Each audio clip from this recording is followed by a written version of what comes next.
Zoom into one of the emptiest counties in Appalachia on Google Maps, and you'll find a black line corkscrewing up a mountain to nowhere. And if you check the right day, something is still moving on it. It was built over 100 years ago. It runs on coal and water, and everything it was built for is long gone. Getting to it means crossing the real Appalachia, a town that's been on fire for 60 years. A valley standing intact underwater, graves nobody counted. And by the time you understand what this machine erased, you'll understand why it's the only thing out here that never stopped. Number 18, the road that just stops. There's a federal road near Bryson City, North Carolina, that drives 6 confident miles into the Great Smoky Mountains, enters a tunnel, and quits. Locals call it the road to nowhere, and they don't mean it affectionately. Picture your headlights hitting the tunnel mouth at dusk, pavement in, footpath out. The story starts in 1943, when Fontana Dam flooded the old highway along the north shore of Fontana Lake, cutting mountain families off from the cemeteries where their people were buried. Washington promised a replacement road along the lake. It built a bridge, a stretch of asphalt, one tunnel, and then stopped. First for money, later for environmental concerns, and eventually for good. The argument ran for decades, and it ended in 2010, not with a road, but with a check. Roughly $52 million paid to Swain County instead of pavement. The cemeteries are still up there. To this day, the Park Service ferries descendants across the lake so families can tend graves the road never reached. The tunnel, meanwhile, has become a photo stop. Tourists pose inside a broken promise, and most of them never learn what it was for. Number 17, the Midnight Rainbow. Cumberland Falls, in southern Kentucky, is one of the only places in the Western Hemisphere where you can put a rainbow on your calendar. By day, it's a 68-foot curtain of water they call the Niagara of the South. The correction happens after midnight. On clear nights around the full moon, the mist above the plunge pool catches moonlight and bends it into a pale ghost-colored arc, a moonbow. Stand on the cold rock at 1 in the morning and you can watch it assemble itself out of spray. The physics is ordinary. The geography is not. Very few waterfalls on Earth face the right direction, throw enough mist, and sit under skies dark enough for it to survive. And the state park publishes next year's moonbow dates in advance, which may make this the most punctual natural phenomenon in America. When old hydropower proposals threatened the river's flow, Kentuckians organized to save a rainbow. The rainbow stayed. Number 16, the village time skipped. Deep in a Randolph County, West Virginia holler, every February, people in carved wooden masks burn an effigy of Old Man Winter, and they've been doing it since Reconstruction. Helvetia was founded in 1869 by Swiss and German immigrants, and about 50 people live there now. Walk into the community hall in winter, and the details stack up fast. Sauerbraten on the table, hand-carved masks on the walls, a little Swiss restaurant that's fed the town for generations. The usual Appalachian story says isolation kills places like this. Here, isolation was the preservative. The roads arrived so late that the recipes, the mask making, and the festival never had to compete with the outside world. Then the outside finally showed up, in the strangest possible form. The video game. Fallout 76 borrowed Helvetia's name and its festival, and suddenly strangers were driving up the holler to see if the town was real. It is. The internet found Helvetia about 150 years after Switzerland lost track of it. Number 15, the town that banned signal. There's an American town where Wi-Fi is policed, where a truck patrols the roads sniffing for rogue signals, and where your phone isn't oppressed so much as pointless. Green Bank, West Virginia, sits inside the National Radio Quiet Zone, 13,000 square miles of legally enforced electromagnetic silence, because the Green Bank Observatory is listening to the sky. Its centerpiece telescope stands taller than the Statue of Liberty, a white dish rising over cow pastures, tuned to radio whispers from objects billions of light years away. Signals that faint can be drowned out by a microwave oven, so the quiet here isn't nostalgia. It's federal infrastructure. The rule has attracted an unexpected population, people who believe wireless signals make them ill, a condition medicine doesn't recognize, moved here for refuge, and now live alongside scientists whose entire careers depend on measurement. Local teenagers know exactly which ridgelines leak a bar of signal, the way earlier generations knew fishing holes. The stereotype says, this region got left behind by technology. This county silenced technology on purpose to hear the universe. And keep this county's name in mind. It's not finished with this list. Everything so far you could drive to this weekend and photograph before lunch. You can't drive to most of what's next. The map itself is about to start contradicting you. A river older than its own mountains. A wilderness that's actually a wound. And that black line on the satellite view?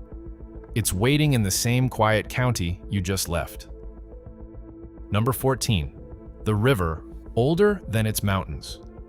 The New River in West Virginia may be one of the oldest rivers on Earth, and almost everything about it reads wrong. It rises in North Carolina and flows north, against the grain of nearly every neighboring stream, slicing straight through the Appalachian plateau instead of going around it. Stand on the gorge rim and work out what that means. The river didn't cut a path between these mountains. It was already flowing here, and the land rose around it slowly enough that the water sawed downward and kept its course. Geologists call that an antecedent river, and the gorge walls expose more than 300 million years of rock to prove the general story. What they can't agree on is the number. Estimates of the river's age range from tens of millions of years to far more, and that debate is active, not romantic. So the honest claim is careful. Among the oldest rivers on the continent, exact age unresolved, which leaves the name as the punchline. The youngest word on the map is attached to the oldest thing on it. Remember this river. It comes back darker. Number 13. The towns a corporation designed. Side by side in Harlan County, Kentucky, sit two towns that were designed like products, one by U.S. Steel, one by International Harvester. Lynch and Benham were model coal towns of the 1910s and 20s, and the sales pitch survives in the architecture. Rows of identical company houses, a stone commissary, a theater, schools, hospitals, and the black mouth of Portal 31, where the payroll went underground. Company brochures called this enlightened. On the ground, model meant controlled. Wages came partly in scrip, spendable at the company store. The police answered to the corporation. The housing was segregated by design. And here the story turns, because inside that control, people built something the blueprint never called for. Lynch drew a large black mining community, many recruited from Alabama, and they made institutions sturdy enough to outlive the industry, churches, schools, and a shared identity strong enough that the Eastern Kentucky Social Club still pulls descendants back for reunions, decades after the big payrolls ended. The company measured these towns in tonnage and turnover. What actually lasted was never on the ledger. U.S. Steel left, the homecoming didn't. Number 12, the Arctic that shouldn't be here. At 4,000 feet in West Virginia, there's a landscape that looks airlifted from northern Canada, wind-flagged spruce with branches on only one side, open heath, bogs, bare rock plains. Tourists photograph Dolly sods as pristine wilderness. It's closer to a crime scene that healed strangely. A century ago, this plateau carried a dense, red spruce forest on soil built up over thousands of years. The logging boom cut all of it, and then fires ran through the drying slash and burned the soil itself down to bedrock in places. What recolonized the scoured plateau was a community of cold-tolerant, tundra-like plants that had no business this far south. And the constant wind has kept the place looking Arctic ever since. And that's only the first layer of manufacture. During the Second World War, the Army used Dolly sods as a mortar and artillery training range, and live shells still turn up. The sweeps have cleared the trails, but the warning signs at the trailheads are not decoration. So the beloved wilderness is an industrial aftermath with unexploded ordnance in it. Hold on to the logging railroads that stripped this plateau. One of them refuses to be past tense. Number 11. The resort the park let rot. Inside the most visited national park in America sits a ghost resort that the government spent decades deciding whether to erase. Elkmont, in the Tennessee Smokies, was once the Appalachian Club, cottages where wealthy Knoxville families summered on land that later became parkland. Their leases finally expired in 1992, and then came the long argument: demolish the cabins or preserve them. The Park Service split the difference, restoring some and removing the rest. And today, you can walk past porches sagging into rhododendron, a short stroll from a busy campground. That alone would earn a spot here. What happens in June is the reason it ranks. For about a week each year, the woods around these dead cottages host one of the few synchronous firefly displays on Earth. Thousands of rare fireflies flashing in coordinated waves, pulsing the dark forest like a slow signal. Demand got so intense, the park now runs a lottery for the privilege of standing in the dark. Confirmed biology, no mystery, the mystery is real estate. The vacation homes died, and the vacancy became the attraction. Number 10. The town's still on fire.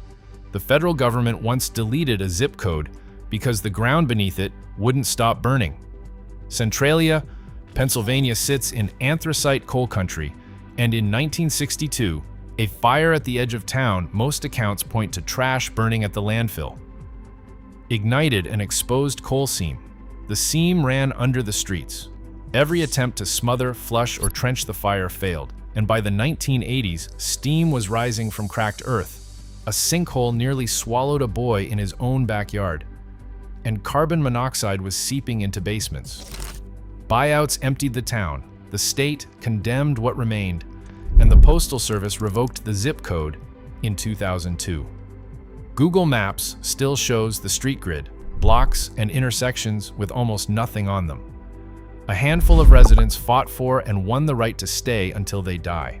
The famous Graffiti Highway, a closed stretch of Route 61 painted end to end by visitors, was buried under dirt in 2020 specifically to stop tourism.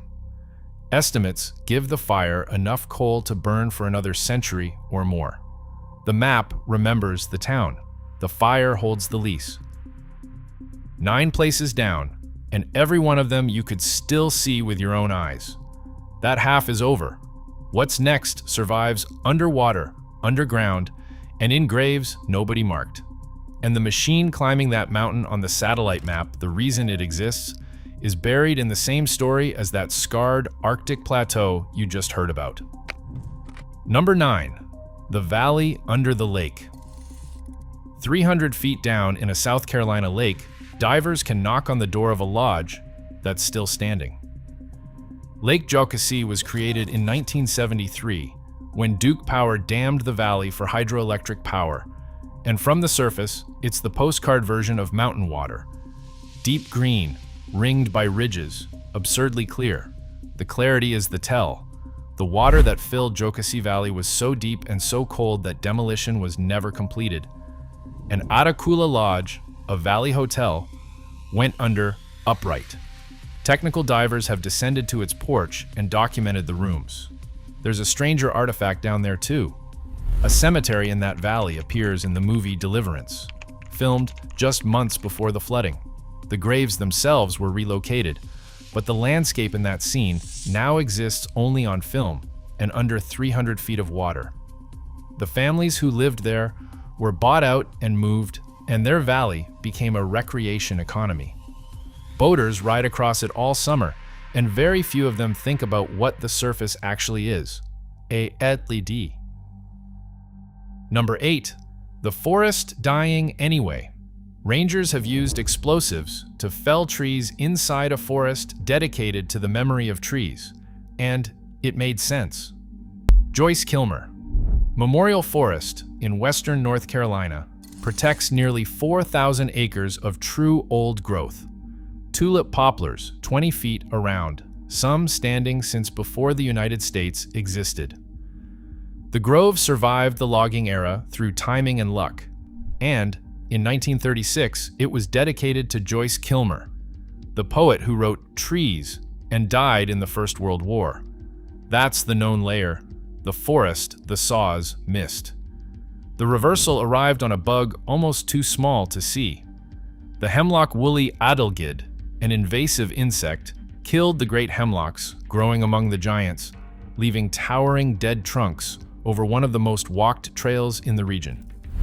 Cutting them with chainsaws would leave flat, machined stumps in a memorial to untouched forest, so crews packed the dead hemlocks with explosives and blasted them down, leaving jagged breaks that read as storm damage. The old growth beat an entire industry. Preservation now means choreographing the deaths inside it, and the saws, in the end, were never the real threat.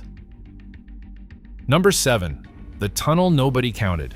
America's deadliest industrial disaster has no famous date, because it killed slowly. Between 1930 and 1931, a Union Carbide project drove a tunnel 3 miles through Gauley Mountain, West Virginia, to divert the New River, the ancient river from earlier in this countdown, put through a mountain for hydroelectric power.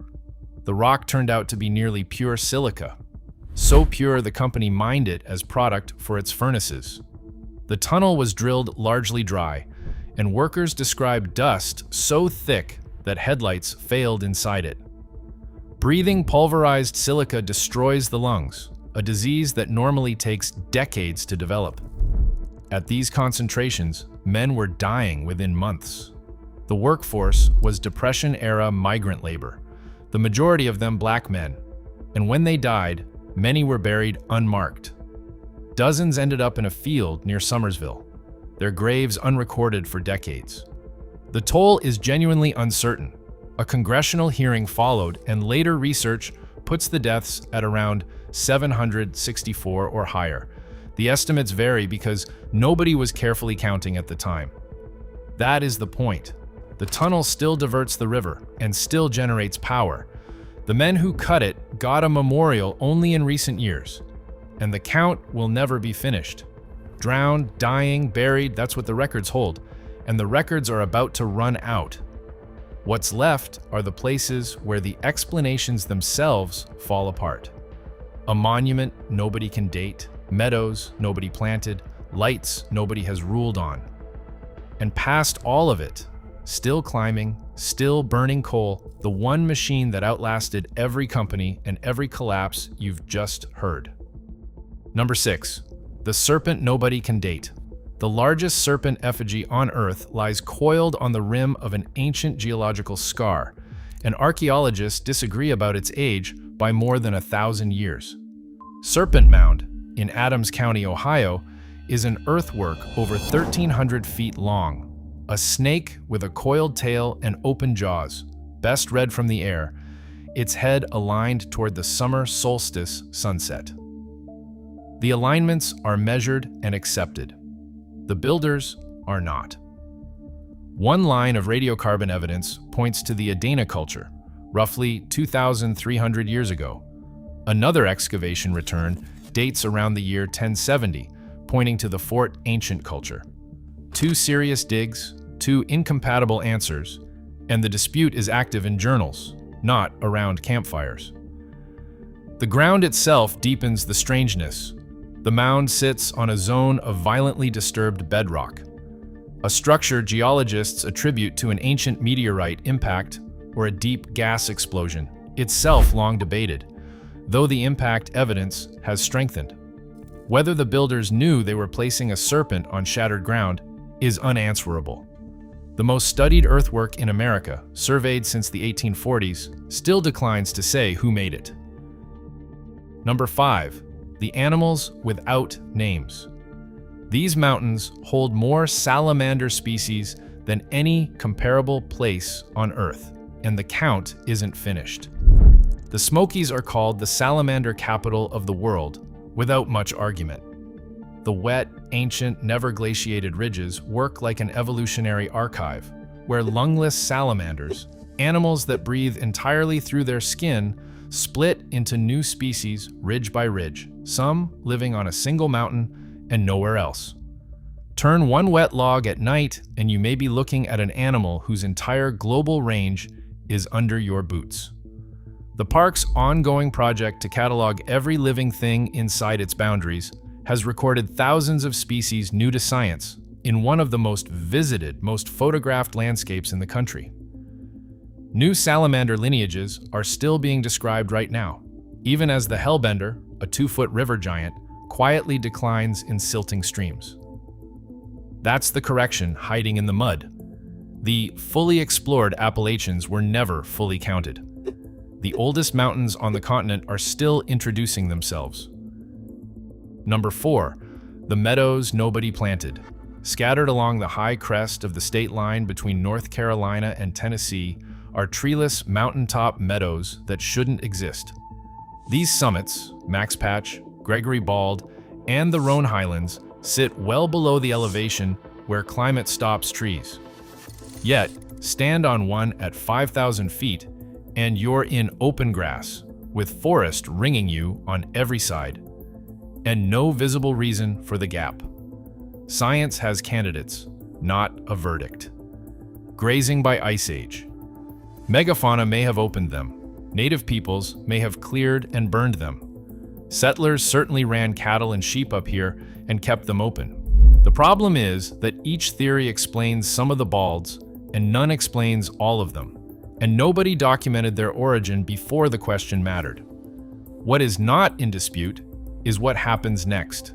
Left alone, the forest closes in. So the National Park Service mows Gregory and Andrews balds, federal employees cutting grass on a mountaintop to preserve a phenomenon they can't account for, partly because rare plants now depend on the opening.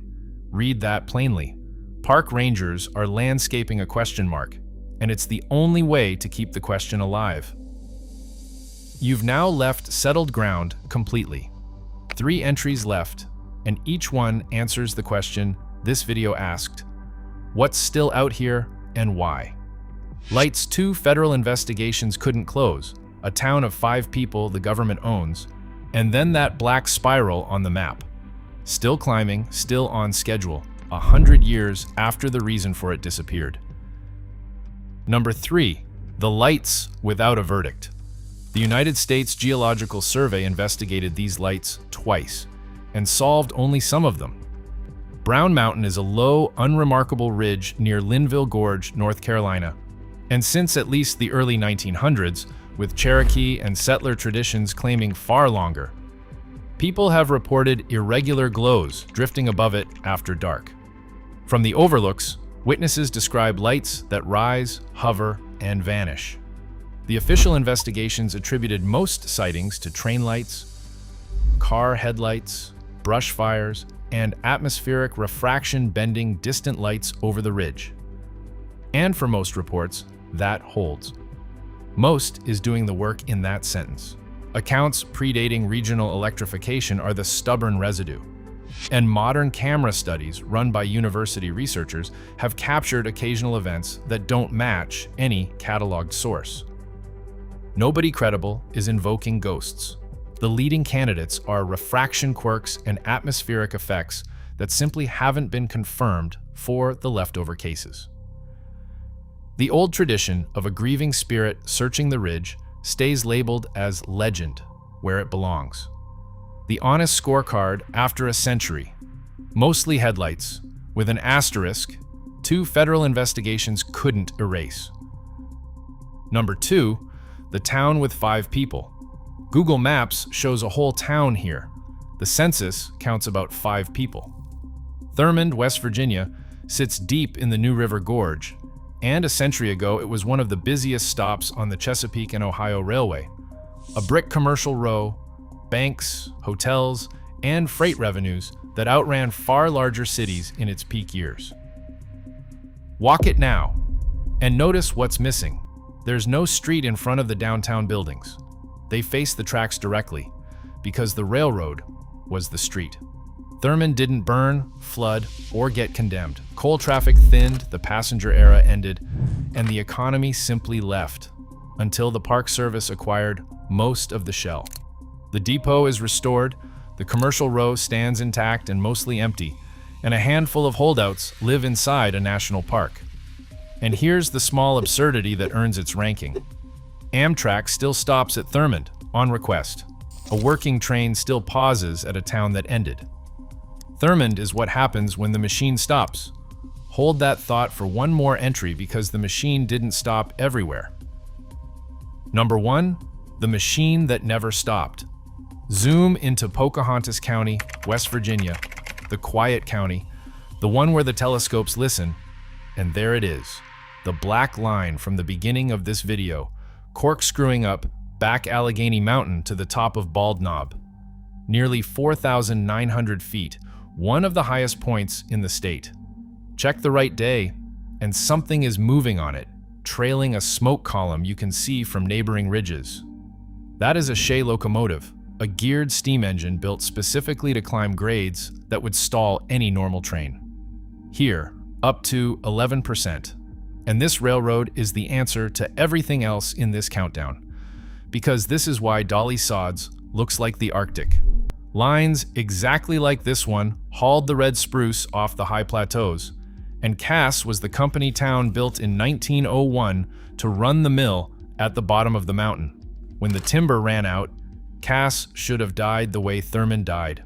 Instead, the state bought the town and the railroad in the early 1960s, and the same class of locomotives, some over a century old, still run the original grade on coal and water, past the original company houses and the original shop as one of the largest operating fleets of geared steam engines on Earth.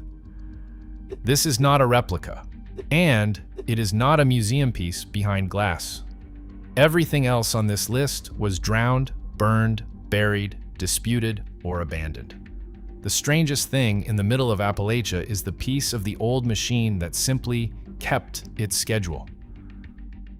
The postcard Appalachia is the thinnest layer over drowned valleys, unexploded shells, uncounted species, and a 100-year-old locomotive still climbing its mountain on time. And if this map grabbed you, I went far deeper than one video can go, and the Appalachian Mysteries collection is my full ebook covering the cases, places, and unsolved questions I couldn't fit here, and the link is the very first thing in the description below. Drop the strange place near you in the comments. Subscribe for the next map correction, and the video on your screen right now is where the investigation continues.